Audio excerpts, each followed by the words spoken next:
I am so sorry. मुझे मालूम होता है एक खूबसूरत लड़की ना। कैसी लग रही हूँ मैं? मेरा अक्स।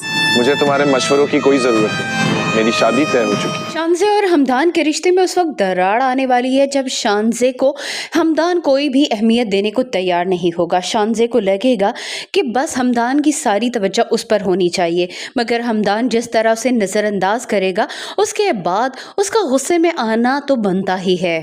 हमदान शानज़े को इस वजह से नज़रअंदाज कर रहा होगा कि वो नहीं चाहता कि शानज़े उसके बारे में दूर तक सोचे।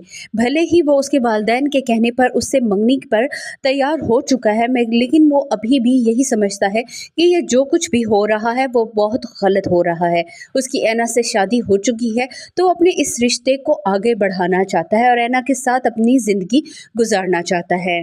मगर ऐना को अभी भी यही लगता है कि हमदान ने जिस वक्त मुश्किल में उसका साथ दिया, अब उसे भी उसका साथ देना चाहिए। अगर रज़ा ने उस दिन उसे छोड़ दिया था, अगर हमदान भी उसे ना अपनाता, तो शायद आज वो दर बदर की खाक छान रही होती। ऐना को लगेगा कि उसकी वजह से हमदान की ज़िंदगी में मुश्किलात आ रही हैं, लेकिन हमदान उसे समझाएगा कि वो हमेशा ही उसके साथ रहेगा। उसे अपने फ़ैसले खुद करने चाहिए और वो इन फ़ैसलों में उनका साथ भी देगा। दूसरी तरफ जैसे ही हमदान को मिलने के लिए और बातें क्लियर करने के लिए शानज़े उसके घर पर आएगी, उसका रवैया देखकर वो समझ जाएगी कि हमदान उससे शादी नहीं करना चाहता। इसीलिए शानज़े भी यहाँ पर नाराज़ होकर चली जाएगी। हमदान चाहता भी यही है कि शानज़े और उसकी शादी ना हो। शानज़े को तो अभी मालूम नहीं हुआ कि ऐना और हमदान की शादी हो चुकी है और ऐना इस घर में रहती है।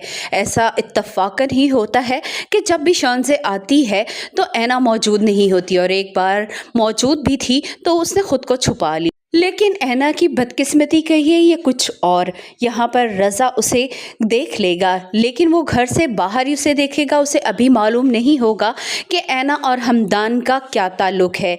बस वो सिर्फ़ ये देखकर हैरान रह जाएगा कि ऐना यहाँ पर क्या कर रही है। जिस तरह उसकी मंगेतर ने हरी झंडी दिखाई है, एक दफ़ा फिर वो ऐना की तरफ मुतवज्जा होगा। उससे अपनी बातों से राम करने की कोशिश करने के लिए वो उसका पीछा करेगा। तब वो जानेगा कि वो हमदान के घर में ही रहती है। वीडियो पसंद आई तो वीडियो को लाइक करें।